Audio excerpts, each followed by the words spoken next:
সিউড়ির সাজানোপল্লীতে প্রাক্তন তৃণমূল বিধায়ক বিকাশ রায়চৌধুরীর অস্থায়ী বাড়ি থেকে ত্রিপল সহ বিপুল পরিমাণে ত্রাণ সামগ্রী উদ্ধার। শুক্রবার সকালে কিছুজন স্থানীয় বাসিন্দা হাজির হন। সেখানেই লোকজন ঢুকে দেখেন বিপুল পরিমাণে ত্রিপল কম্বল সামগ্রী রয়েছে। সঙ্গে সঙ্গে খবর যায় পুলিশের কাছে। পুলিশ বাড়ি ঘেরাও করে রাখে। স্থানীয় সূত্রে জানা গিয়েছে এই বাড়ির মালিকানা রয়েছে জেলা পরিষদের সদস্য আঁখি অধিকারীর নামে।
কি পাওয়া গেল? এটা এমএলএ এক্স এমএলএ বিকাশ রায়চৌধুরী বাড়ি। এর বাড়িতে সরকারি সম্পত্তি অর্থাৎ হচ্ছে কিন্তু জনগণের সম্পত্তি। একটা ওর নিজস্ব গোডাউনের মধ্যে 50,000-এর বেশি কম্বল, শাড়ি এবং তিলপল রাখা ছিল। এটা মানে আপনাদের গরিব মানুষদের জন্য দেওয়ার জন্য রাখা। সেই জিনিস ওরা লুট করে ভরে রেখেছে। কেন তৃণমূলকে চোর চোর চোর শুনতে হচ্ছে তারই প্রমাণ আজকে চোখের সামনে পাওয়া গেল। এখানে ক্যামেরা করলে বোঝা যাবে যে বাড়িতে কি পরিমাণ সম্পত্তি ভরা আছে। এখানে ভরা আছে তিরপল, কম্বল, শাড়ি। এইগুলো সরকারি সম্পত্তি, যেগুলো গরিবদেরকে ত্রাণ হিসেবে দেওয়ার জন্য সেই ত্রাণের জিনিস চুরি করে লুট করে ভরে রেখেছে। এগুলো শুনেছি আমরা, এরা নাকি রাতের অন্ধকারে বাড়িতে ঢুকিয়েছে এবং রাতের অন্ধকারে এগুলো বিক্রি করা হতো। এটা এমএলএ বিকাশ রায়চৌধুরী বাড়ি। কোথায় এই বাড়ি? তার বাড়ি তো তার বাড়ি বোলপুর। এটা সাজানোপল্লীর ওনারও একটা বাড়ি আছে, সেই বাড়িতে এই সম্পত্তি পাওয়া গেছে। মানে চুরির মাল পাওয়া গেছে। পুলিশ এসছেন, পুলিশ দেখেছেন এবং আপনারাও দেখে নেন, ভিডিও করে নেন বাড়িতে কি পরিমাণ মাল রয়েছে। এখানে সমস্ত ভর্তি হয়ে আছে। 50,000-এর বেশি দুটো বাড়িতে ভর্তি করে রেখে দিন। তাহলে কি গরিব মানুষের জিনিসপত্র মেরে গরিব মানুষদের জিনিসপত্র মেরেই রাখা হয়েছে। গরিব মানুষরা পাচ্ছে না, তাদের আজকে চাল ফুটো জল পড়ছে, তাদের বাড়িতে শীতকালে কম্বল পাচ্ছে না ঢাকা নেওয়া, সেই সব কম্বল তিলপল ভর্তি করে রেখে দিয়েছে, রাতের বেলায় বিক্রি করা হয়। এখন আমরা চাইছি এই মালটা আপাতত যেন পুলিশ এসেছেন, প্রশাসন এসে এই মালটা সিজ করে রাখা নেওয়া হয়। আপনার নাম? আমার নাম সুজয় দাস। আমি সিউড়ি টাউন কমিটির ট্রেজারার পদে আছি।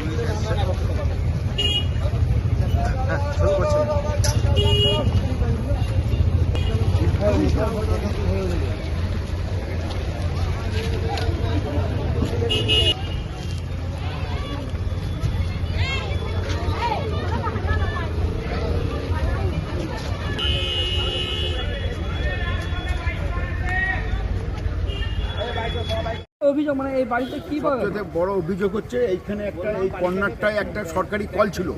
যখন প্রাচীরটা ঘিরে তখন আমাদের প্রতিবাদ করার জন্য আমাদেরকে নানাভাবে গালাগাল করে এবং গোবিন্দপল্লীতে এক ভদ্রমহিলা আছে, নামটা আমি ঠিক জানি না, উনি প্রাইমারি স্কুলে মাস্টার মনে হয়।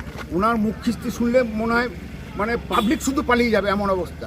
একজন আমাদের মধ্যে একজন ছিলেন, উনি ওনাকে আবার ফোনটা ধরিয়ে দিল, বলছে তুমি কি করো? বলছে আমি প্রাইমারি স্কুল। বলছে তুমি তোমার চাকরিটা রাখতে চাও? আপনাকে না, ওই ভদ্রলোক, আমি তো রিটায়ার্ড পার্সন, ওই ভদ্রলোককে বলছে তুমি কি চাকরিটা রাখতে চাও? চলো এখান থেকে ফাটো। এটা কার বাড়ি? এটা বিকাশ রায়চৌধুরী বাড়ি, আমরা যতটুকু জানি। এবং এক মাস আগে দেখেছি এখানে প্রায় সন্ধ্যেবেলায় 207 এই ছোট সাদা হাতি প্রায় এখানে আসতো, মাল লোডিং হতো, আবার মাল আনলোডিংও হতো।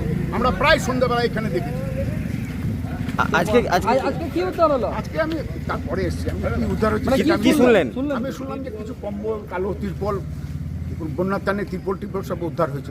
সরকারি সামগ্রী এরকম সরকারি সামগ্রীও ওতে ওই যে ওই ইয়েটা দেখে নিয়ে আসুন তো, ওইটা নিয়ে আসুন তো দেখি, হ্যাঁ ওটা নিয়ে আসুন। নিয়ে সরকারি সামগ্রী যেগুলো গরিব দুঃখী থেকে পাওয়া উচিত সেইগুলো এখানে মজুদ ছিল, তাহলে কেন? গরিব দুঃখীরা পাচ্ছে না। কি কারণে রেখেছে? কি কারণে রেখেছে? ওটাকে বিক্রি করে দেবে, টাকা রোজগার করবে। তৃণমূলের ইয়েটাই তো হচ্ছে এই যে দেখুন, এই যে ট্যাগ।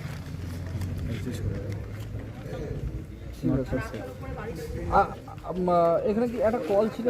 এই কর্নারে একটা সরকারি কল ছিল, সেই কলটাকে ভেঙে দিয়ে একদম কোনাকুনি ভাবে জায়গাটাকে ঘিরেছে। আমরা পাবলিকের সবাই এই এলাকার বাসিন্দা চাই যে এখানে প্রায় অ্যাক্সিডেন্টকে মাপজোপ করে এই কর্নারটা ভাঙার ব্যবস্থা করলে আমরা খুব উপকৃত হব। আপনার নাম? আমার নাম কালীপদ শেরপা, আমি 15 নম্বর ওয়ার্ডের বাসিন্দা এবং ভোটার।